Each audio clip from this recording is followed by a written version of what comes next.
Morning everyone, welcome back to the two-stroke turbo channel. You'll see my shy dog, shop dog Stella, walking out of view.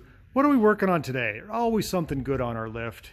That's why you guys keep returning to this channel. You want to see something good, and I'm going to give it to you. I'm going to give it to you straight up. This is a 1948 Peugeot 202. When was the last time you've ever seen one of these? Probably not a lot. There's only supposed to be 3 in the country in the USA. In France, I don't know, maybe more. So the last time we did an update on this car, I drilled out the exhaust manifold. There was a broken stud and was very proud. I spent a lot of time drilling out that manifold, which was this part, and then put the muffler on the car, and I heard a big pop and it snapped the complete ear off, which made me very sad. So I was planning on welding that back on. The customer's like, I don't know, it's cast iron, and I didn't feel super confident in my welding skills. So we got a brand new manifold and a brand new intake exhaust combination. I put it on the car and I put the exhaust on, and it seems to be on there pretty well. I have only started the car up for a second. You can see it up in there. And I've redone the exhaust with rubber hangers. It didn't have rubber hangers, so we now have rubber hangers. I've angled the muffler slightly towards where it should go, but it's still not quite right.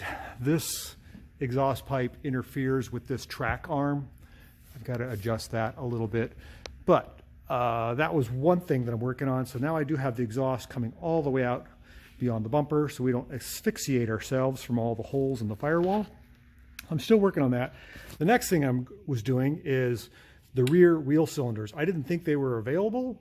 The customer did some research. He got me some new rear wheel cylinders. However, they're wrong. So I took the old wheel cylinder. I tried to rebuild. You can still see there's pits in there.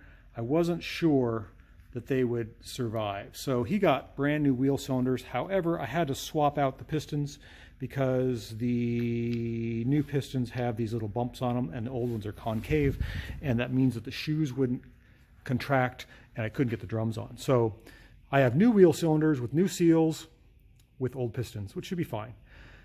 So now the drums contract the way they should. This side is done, except I got to clean up the old drum.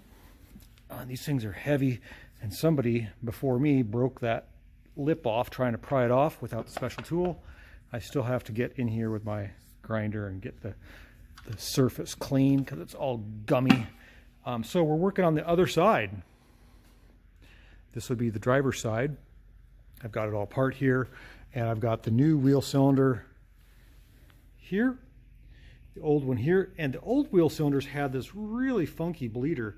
You can see you would loosen up this nut, and that's how you bled the brake fluid. I like the more modern type with the nipple on there, so I can hook a hose up and watch the fluid flow much better. So this is the new wheel cylinder. This is the old wheel cylinder. I have to take out these concave pistons and put them in here because these ones stick out too far, but that's going to be okay. So that's the job for the day, is to get this thing back on its feet, get it running, maybe get it bled. I don't know, we'll see. I've got another customer coming in, so I need the lift, but we're working on it. We're making progress on the old 48 Peugeot, and if it wasn't rainy and almost freezing outside, I would take it for a drive. At least that's the plan. Well, we'll still take it for a drive, just has to be nicer weather. So hang tight and stick with me, and we'll get going on this thing. Okay, we're moving on our French car, our project car. We got our new rebuilt brake hose that was splitting, replaced by a hydraulic truck shop. So we have that. It's a little long, but I think it's going to be fine. Was missing that. I got the rear wheel cylinders on. Still have to get my tool off. I'm now in the bleeding phase. And you may ask, how do you bleed a 1948 Peugeot 202? Well, I'll show you. There's a couple things you need. One is a brake pedal, which is this one right here. And it needs to be hooked up to a master cylinder, which is under the floorboard, but the remote reservoir is right here. It's an old tin can. Is there anything in there? Oh, there's some nasty brake fluid in there. we're going to flush that out. So that goes through that tube and down to the master cylinder, which I believe is under the car. Let's take a look here. Let's go underneath. Come with me. Yeah, there it is. And it looks like it's fairly new. So that reservoir that we saw up top, it comes through this tube here. No, it does not go through that tube. It goes through this one up here into the master cylinder. The master cylinder then, when you step on the pedal, pressurizes this one, and looks like these are the two fronts, and this goes to the rear. Yeah, and we did replace this brake line here. It's the rear soft line that goes to the enclosed driveline tube, the torque tube, back to the rears, which is all steel back there. So I'm hoping we don't have any leaks. So we're going to start pumping on this thing, and hopefully nothing's spurting. This car will have some brakes, I hope, very soon. Look at these old-fashioned trunnions and the cross-link suspension. It's like a Corvette. What's that called? A monoleaf? It's called a monoleaf. Really, probably advanced for its day, 1948, but now really archaic. Okay, let's get my one-man bleeder out and we'll start pumping on the pedal. Hopefully it goes good. All right, that might have been the easiest brake bleeding job I've ever done. I don't seem to have any leaks. I've got a firm pedal.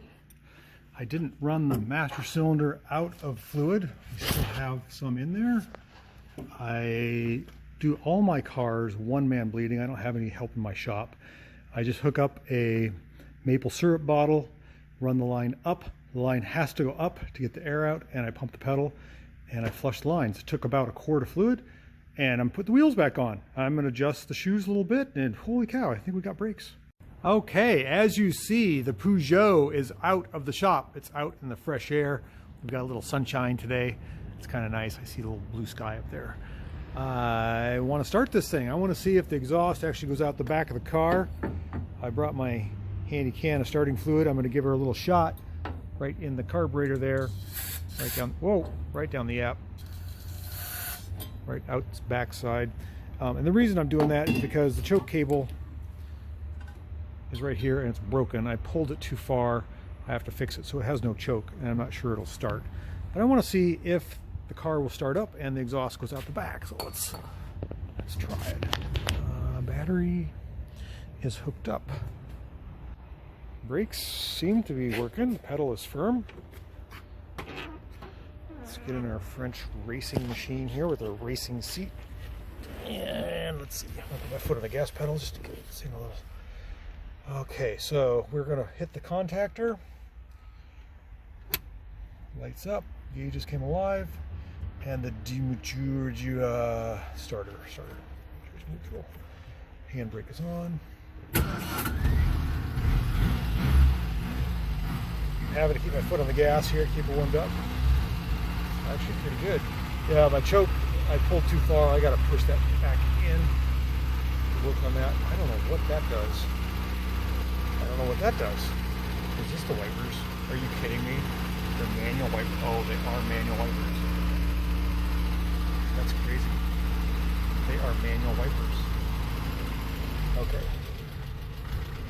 Not smelling any exhaust gases in the car, which is good.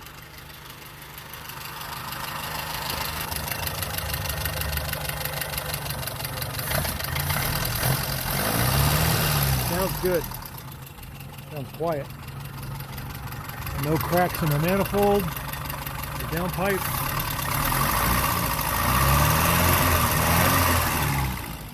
Look out the back here. Yeah, we got exhaust coming out the back.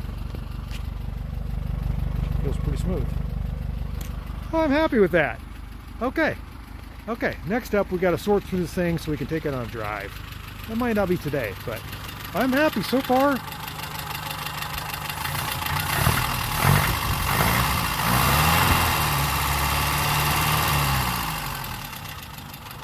Like a kitten. Valves are a little clattery. Maybe we can fix that too.